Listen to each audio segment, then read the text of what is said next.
ये चैप्टर 4 है जिसका नाम है क्वाड्रेटिक इक्वेशन। क्वाड्रेटिक इक्वेशन मैंने आपको क्या कहते हैं, first chapter, second chapter, third chapter में आपको बताया था। लीनियर होता है जिसकी पावर 1 होती है, क्वाड्रेटिक होता है जिसकी पावर 2 होती है, और क्यूबिक होता है जिसकी पावर 3 होती है। ठीक है, तो हमारे पास क्वाड्रेटिक इक्वेशन क्या होती है, जिसकी पावर हमारे पास x की पावर कितनी रहेगी, इसमें हाईएस्ट डिग्री जो होगी वो 2 होगी। देखिए कैसे, a polynomial of degree 2 is called quadratic polynomial. ठीक है, तो जिसकी डिग्री कितनी होगी, 2 होगी, उसको हम क्या बोलेंगे भैया, क्वाड्रेटिक पॉलिनोमियल बोलेंगे। It's general form is ax square plus bx plus c। इसका जो जनरल इक्वेशन, इसका जो स्टैंडर्ड इक्वेशन, स्टैंडर्ड फॉर्मूला है वो है ax square plus bx plus c। ठीक है, ये इसकी स्टैंडर्ड फॉर्म है, where a b c are real.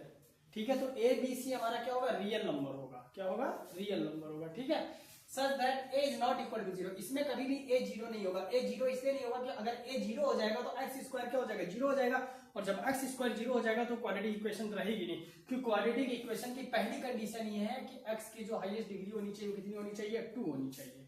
ठीक है, तो ये हमारे पास a 0 हो ही नहीं सकता, and x is variable, x आपके पास वेरिएबल है। और जैसे कुछ क्वेश्चन देखते हैं, जैसे किसी ने कहा 3x प्लस 4 क्या क्वाड्रेटिक इक्वेशन है, तो नहीं है। क्यों, क्योंकि इसके पास x की पावर क्या है, 1 है ना। हमने क्या कहा, x की जो हाईएस्ट डिग्री कितनी होनी चाहिए, 2 होनी चाहिए। ठीक है, और किसी ने कहा 3x स्क्वायर प्लस 5, तो ये क्वाड्रेटिक इक्वेशन है, ये क्वाड्रेटिक इक्वेशन है। किसी ने कहा 5x स्क्वायर, तो ये भी क्वाड्रेटिक इक्वेशन है, भले बाकी b और c इसका 0 है, कोई फर्क नहीं पड़ता।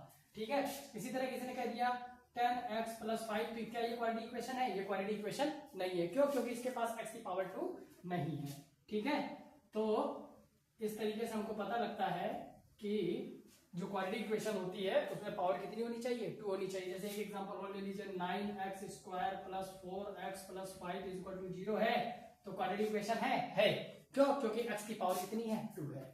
ठीक है, तो हम लोग जान के क्वाड्रेटिक इक्वेशन क्या होती है कि यानी जिसमें x की हाईएस्ट डिग्री जो होती है, पावर होती है, वो कितनी होनी चाहिए, 2 होनी चाहिए, तो उसको हम क्वाड्रेटिक इक्वेशन कहते हैं। लेकिन ये x cube plus x square plus 4, तो क्या ये क्वाड्रेटिक इक्वेशन है, ये भी क्वाड्रेटिक इक्वेशन नहीं है। क्यों नहीं है, क्योंकि x की हाईएस्ट डिग्री कितनी, इसमें 3 है, और जबकि हमारी कंडीशन क्या है कि हाईएस्ट डिग्री कितनी होनी चाहिए, 2 होनी चाहिए, इसमें हाईएस्ट डिग्री कितनी है, 3 है, तो ये क्वाड्रेटिक इक्वेशन नहीं है। ठीक है, तो आप, आई होप आपको समझ में आ गया होगा कि क्वाड्रेटिक इक्वेशन है क्या, जिसमें पावर क्या रहेगी, 2 रहेगी। अब इसमें आगे हम 2-3 टॉपिक पे और बात करते हैं, इसको नोट कर लीजिए।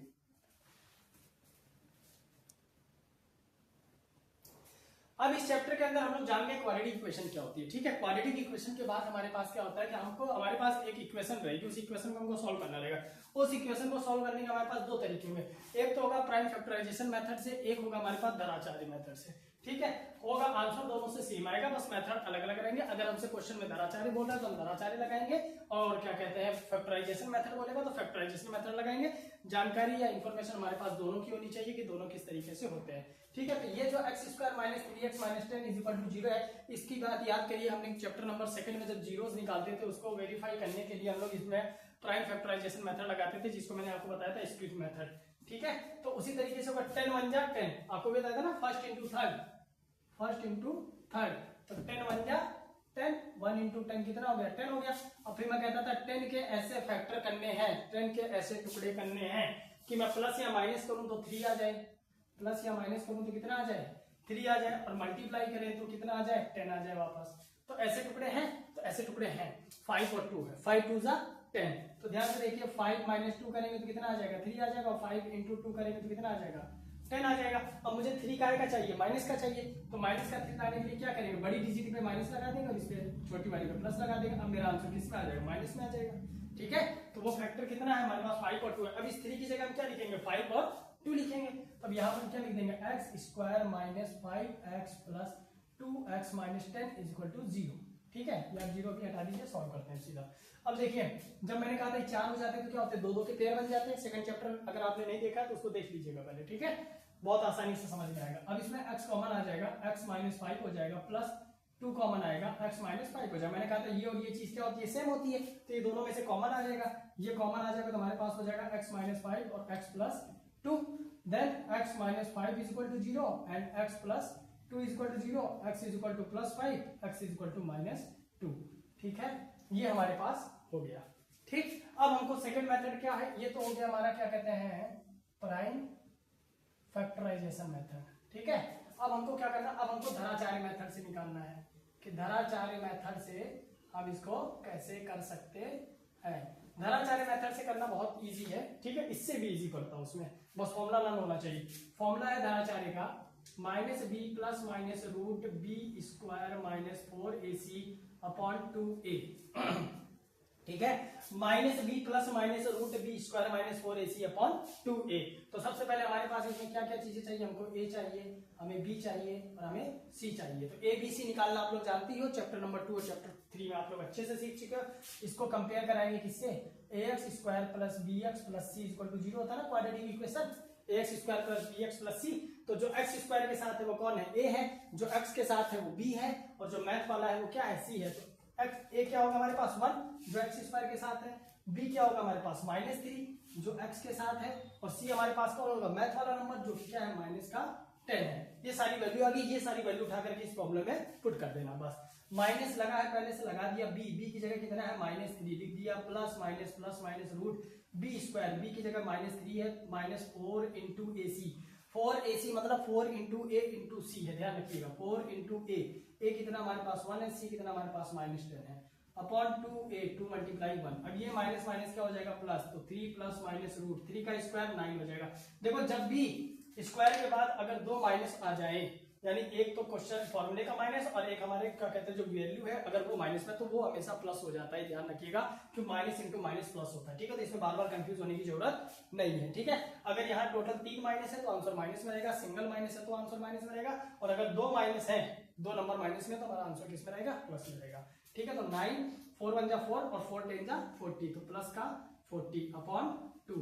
अब ध्यान से देखिए 3 प्लस माइनस 49/2, तो 3 प्लस माइनस 7/2। ध्यान से देखिए 49 का रूट क्या होता है, 7 होता है ना, स्क्वायर रूट आपको बताया हुआ है, ठीक है। अब देखिए इधर, अब ये देखिए हमारे पास आ गया 3 प्लस माइनस 7/2। तो अब एक बार हमको प्लस में लेना और एक बार हमको माइनस में लेना, तो टेक पॉजिटिव। एक बार हमने प्लस में लिया तो क्या लेंगे, 3 प्लस 7/2 कितना आया 10/2, कितना आया 5। फिर एक बार हमने को क्या लेना है, टेक नेगेटिव, माइनस में लेना है, तो क्या हो जाएगा 3 माइनस 7/2, 7 में से 3 गया -4/2, और वैल्यू कितनी आई -2। मतलब इसके रूट क्या है, एक आया 5, एक आया -2। यहाँ भी देखिए हमारे पास x की वैल्यू क्या आई थी 5 और -2। तो चाहे आप इसको फैक्टराइजेशन मेथड से करिए, चाहे आप इसको धराचार्य मेथड से करिए, ठीक है। धराचार्य मेथड बहुत आसान है, ठीक है। और क्या कहते हैं स्प्लिट मेथड, अगर आपको ये फैक्टर करना आता है तभी आप स्प्लिट मेथड कर पाएंगे, अदरवाइज नहीं कर पाए। पेपर में आप चाहे धराचार्य लगाइए चाहे प्राइम फैक्टराइजेशन मेथड लगाइए, इससे वैसे भी लैंग्वेज वाले क्वेश्चन आते हैं, तो लैंग्वेज वाले क्वेश्चन में आप चाहे ये लगाइए चाहे लगाइए, क्वेश्चन में कभी नहीं कहता कि आपको धराचार्य लगाना है कि फैक्टराइजेशन मेथड लगाना है, ठीक है। कुछ क्वेश्चन होते हैं जो नॉर्मल इक्वेशन वगैरह दिया रहेगा उसमें बोलेगा फैक्टराइजेशन मेथड लगाओ तो फैक्टराइजेशन मेथड लगाओ, धराचार्य लगाना तो धराचार्य लगाइए, ठीक है। इसको नोट कर लीजिए। अब कुछ बात करते हैं रियल रूट्स वगैरह की।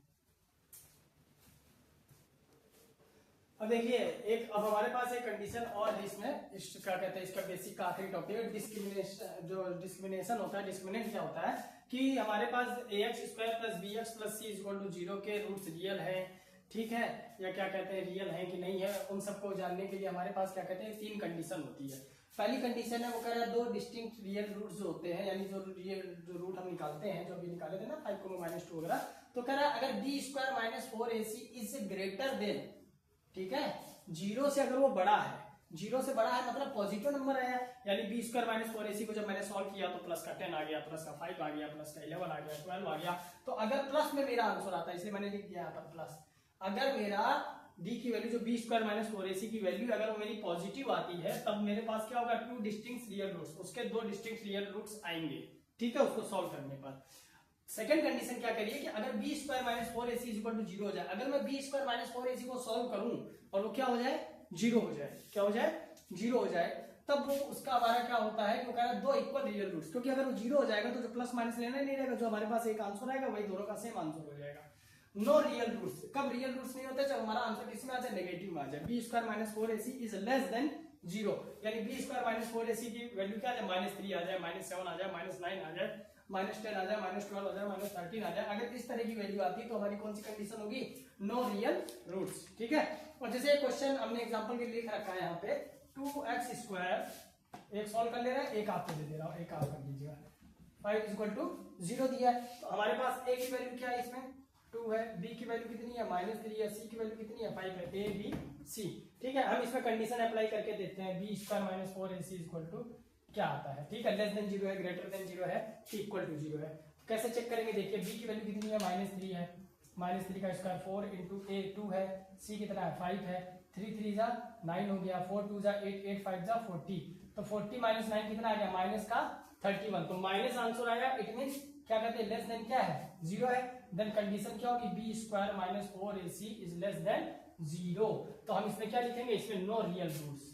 हमारी कंडीशन क्या रहेगी, एमसीक्यू अगर हमें पूछता है ध्यान रखना, तो ये क्या हो जाएगा नो रियल रूट्स हो जाएगा।